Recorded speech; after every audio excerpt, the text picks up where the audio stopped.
राधे राधे, हरे कृष्णा। कैसे हो आप सभी लोग? आशा करती हूँ आप सभी परम मंगल में होगे, स्वस्थ होगे, अच्छे होगे।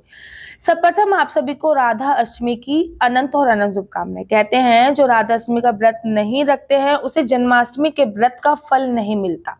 भाद्र पक्ष शुक्ल पक्ष की अष्टमी तिथि को राधा अष्टमी का व्रत रखा जाता है। पुराणों में राधा रुक्मणी को एक ही माना गया है। जो लोग राधा अष्टमी के दिन राधा रानी की उपासना करते हैं उनका घर धन संपदा से सदैव भरा रहता है। राधा अष्टमी के दिन से ही महालक्ष्मी का व्रत प्रारंभ होता है, जो कि 16 दिन से होता है। चलिए आज मैं आप लोगों को बताती हूँ कि कैसे हुआ था श्री राधा रानी का जन्म। राधा रानी के जन्म के पीछे एक कथा मिलती है, जो कि पद्म पुराण में मिलती है। कहते हैं कि वृषभानु गोप की पुत्री थी राधा रानी, और राधा रानी की माता का नाम कीर्ति था।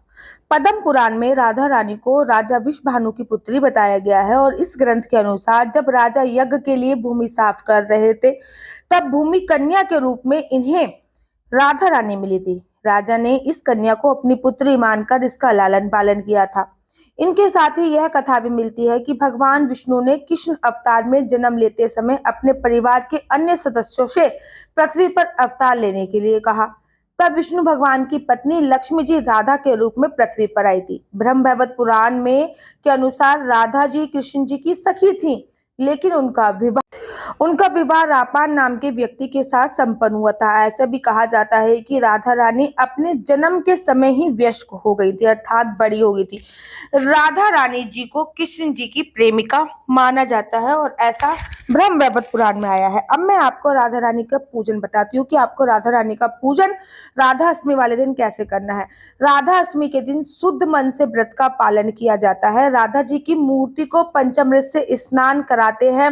स्नान कराने के पश्चात उनका श्रृंगार किया जाता है। राधा रानी की सोने की, चांदी की, किसी भी धातु से, अष्ट धातु से बनी हुई मूर्ति विग्रह को भी स्थापित कर सकते हैं राधा अष्टमी वाले दिन। मध्यांतर के समय अर्थात दोपहर के 12 बजे के समय श्रद्धा तथा भक्ति से राधा रानी जी की आराधना की जाती है। दीप से, धूप से आदि से आरती करने के बाद अंत में भोग लगाया जाता है। कई ग्रंथों में राधा अष्टमी के दिन राधा और कृष्ण की युक्त रूप से पूजा बताई गई है, और ऐसा स्कंद पुराण में वर्णन आया है। इसके अनुसार सबसे पहले राधा रानी को पंचामृत से स्नान कराइए और उनका विधिवत रूप से श्रृंगार करना चाहिए। इस दिन ऐसा भी बोला जाता है कि 27 पेड़ों की पत्तियां और 27 कुओं का जल इकट्ठा करना चाहिए। सवावन दूध, दही, शुद्ध घी तथा भूरे और औषधियों से मूल शांति करानी चाहिए।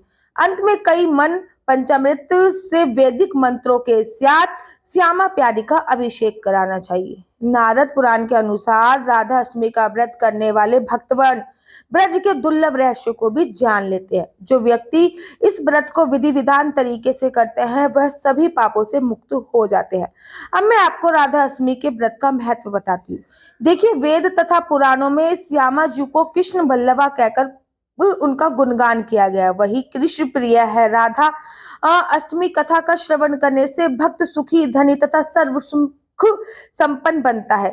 भक्ति पूर्वक श्री राधा रानी का मंत्र जाप तथा स्मरण मोक्ष प्रदान करता है। श्री देवी भागवत में राधा जी की पूजा की अनिवार्यता का निरूपण करते हुए कहा गया है कि श्री राधा जी की पूजा ना की जाए तो भक्त को भगवान श्री कृष्ण जी की पूजा का भी अधिकारी नहीं माना गया है। श्री राधा भगवान श्री कृष्ण जी के प्राणों की अनिकास्ती देवी बोली जाती है। ब्रज और बरसाने में राधा रानी की राधा अष्टमी का जो उत्सव है वो बहुत धूमधाम से मनाया जाता है। ब्रज और बरसाने में जन्माष्टमी की तरह राधा अष्टमी भी बड़े त्योहार के रूप में मनाई जाती है। वृंदावन में यह उत्सव बड़े ही उत्साह के साथ मनाया जाता है। मथुरा, बरसाने, वृंदावन, रावल और माठ के राधा रानी मंदिर में इन दिनों उत्सव के रूप में मनाया जाता है। वृंदावन में राधा वल्लभ मंदिर में राधा जन्म की खुशी में गोस्वामी समाज के लोग भक्ति में झूमते हैं। मंदिर का पराशर राधा प्यारी ने जन्म लिया है कि कुंवर किशोरी ने जन्म लिया है कि सामूहिक स्वरों से गूंजता है। मंदिर में बनी होदियों में हल्दी मिश्रित करी जाती है और हल्दी और दही को इकट्ठा किया जाता है। इस हल्दी मिश्रित दही को गोस्वामी एक दूसरे पर उड़ेलते हैं। इस पर वह अधिक झूमने लगते हैं और नृत्य करने लगते हैं। राधा जी के भोग के लिए मंदिर में पट बंद होने के बाद बधाई गायन होता है। उसके बाद दर्शन खुलते ही दही गायन शुरू हो जाता है। इसका समापन आरती के बाद ही होता है। श्री राधा कृष्ण कपाट स्तोत्र, श्री राधा कृष्ण कपाट स्तोत्र का गायन भी होता है। तो मैं आपको पूरी जानकारी दे चुकी हूँ कि राधा अष्टमी कैसे बनानी चाहिए और राधा अष्टमी पर आप लोगों को क्या क्या करना चाहिए। राधा रानी श्री कृष्ण जी की प्राण वल्लभ है। अगर आपने जन्माष्टमी का व्रत किया है और राधा रानी का व्रत अर्थात राधाष्टमी का व्रत नहीं किया तो आपका ये व्रत भी अधूरा माना जाएगा। एक बार ठाकुर जी और राधा रानी रास के बाद निधिवन में वापस जा रहे थे। आते आते अचानक ठाकुर जी की नजर राधा रानी के चरणों पर पड़ी। राधा रानी के चरणों में रज लगी हुई थी। यमुना किनारे पहुंचकर ठाकुर जी ने राधा रानी से कहा, किशोरी जी आपके चरणों में ब्रज रज लगी है, आप यमुना जल में अपने चरण धो लीजिए। तो राधा रानी ने साफ मना कर दिया। बार बार ठाकुर जी ने चरण धोने को कहते हैं और राधा रानी मना कर देती है।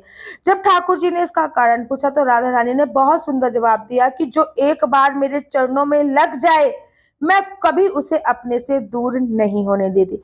बोलिए बरसाने वाली की जय, बोलिए श्यामा प्यारी की जय, बोलिए विश्वभानु दुलारी की जय।